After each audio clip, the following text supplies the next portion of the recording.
color, it's one of the things that motivates me the most. It's where I find my inspiration. It's the source of the energy. Painting really was where the color lived.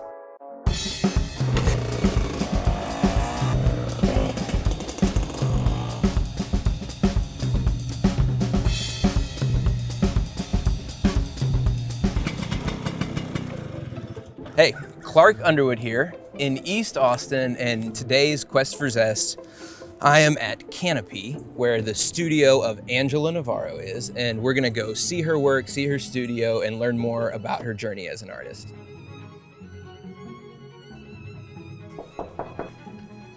Hello. Hello, hi, come Lovely in. to see you, good to meet you. Your studio is beautiful. Thank you. I can see that like the walls are quite full, so you know when you walk in, like all the color is like boom. It hits you. You know, and then with that wall, with the light coming through, it's a little bit unexpected. I think that every time that I walk in, I also feel like that, like a The hallway and all the door after door after door after door. Canopy. Right. What is Canopy? Where are we? Where is your studio? Canopy, it used to be some sort of industrial complex with warehouses here in East Austin. They were purposely rebuilt to host artist studios and other type of creative businesses.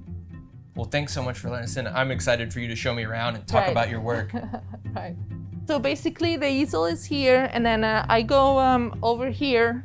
I need to take, I need to step away from the painting as much as possible, mostly because it's the only way to see everything at once. Okay. You can't balance your composition if you only see one corner of your painting. Yeah, and that's something that drew me into your work when I first saw a piece online. Right. Is that it has a sense of chaos, and it has a sense of pattern, and your color palette is balanced. So like when I would look in the middle, I would feel like, you know, I'm in a bit of a color jungle. And then when I look at the whole piece on a wall, it feels like almost like a portrait, like it's a thing. Right. But it's so many individual pieces woven together. So the balancing of it is very intentional. Yes, it is. You understand or like see what is happening. They do represent alive entities.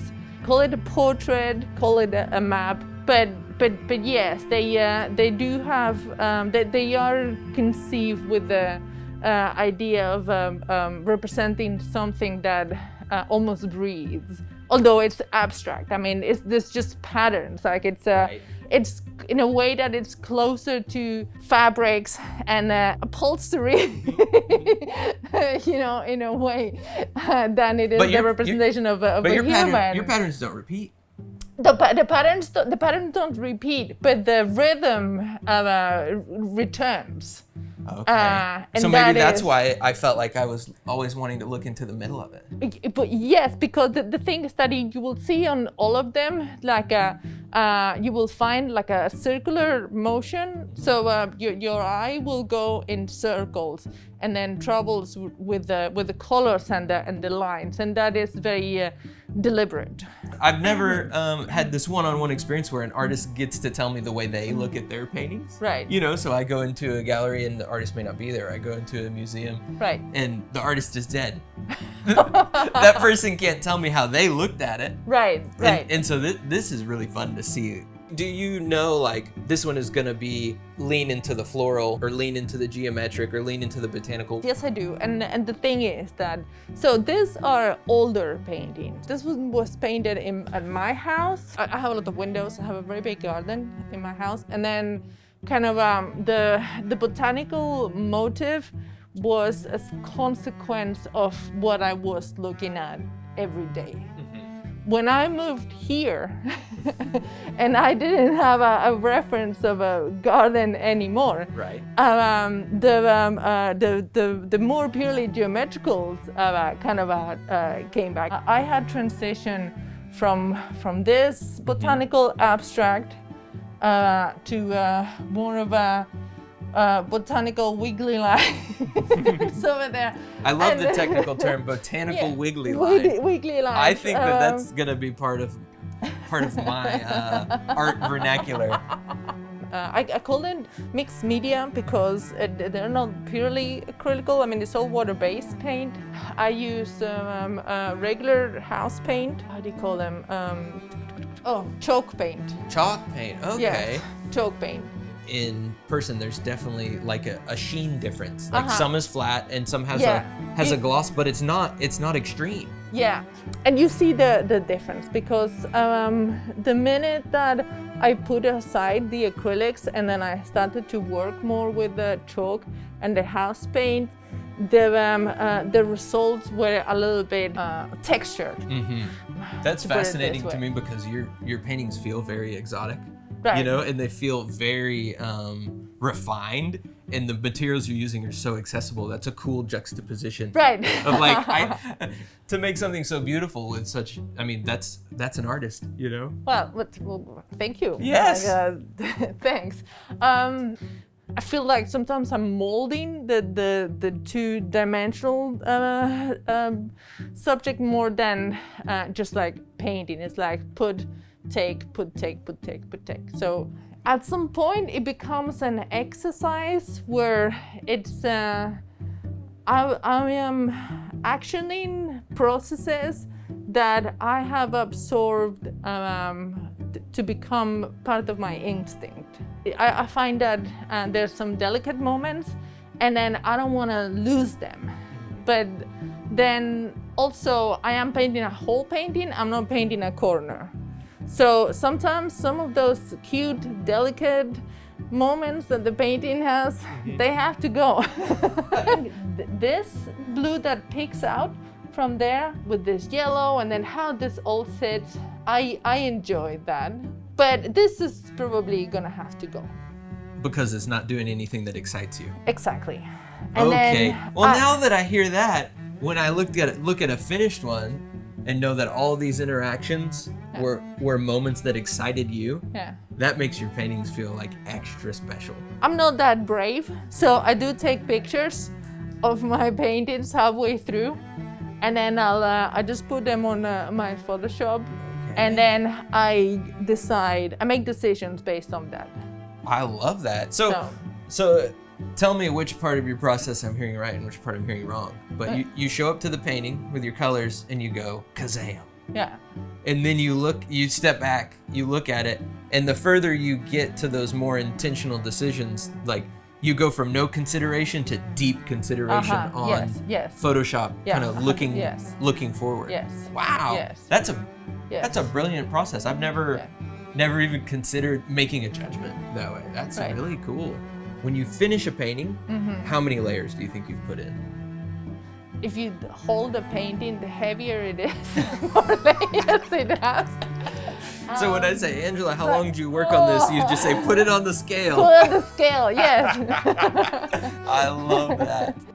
To be honest, like from very early, they just like handed me over some painting materials, and they say, there you go. But I assumed that's what people did, because nowadays we have the tablets, but at that point they just give you a pen and paper and just like they're there.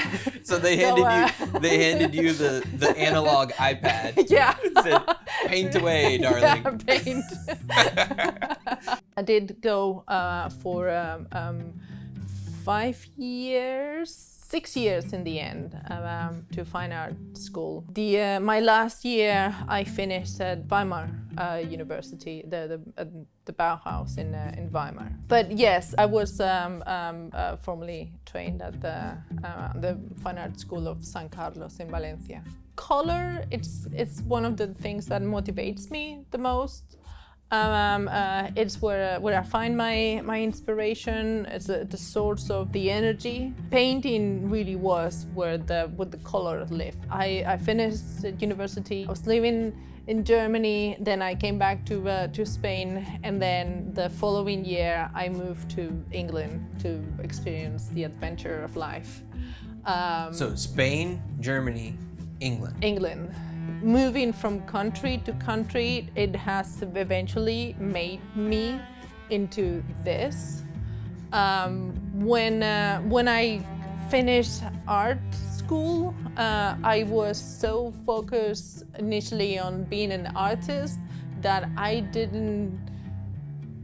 at some point I realized that to be an artist, you need a story that you want to tell. You can't just be an artist. Like for me, like I felt that life had not given me enough content for me to fill up a canvas.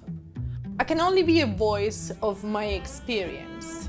That's my final conclusion. Like I can be supportive, I can be respectful, but I cannot tell the story that belongs to someone else. And in the end, that's where I'm at. And the paintings talk about the suburbs. You know, I think it's important that there's a little bit of conflict in all the paintings, because I think that there is conflict in life, but overall the paintings are for domestic use. So whoever wants them or like gets them or looks at them, they have to like them, and they have to see themselves in there. I just want to say thank you for letting us invade your studio and get to see your work and get to hear your process. It's been a beautiful experience, and just want to say thank you so much. Okay, well, thank you for coming here, just like saying all those nice things. Well, I had an incredible time in Angela Navarro's studio, hearing about her process, seeing her work, just the insights, her love for color. I myself am feeling very inspired, and for that reason, I've got to go, and I will catch you next time on the Quest for Zest. Ciao.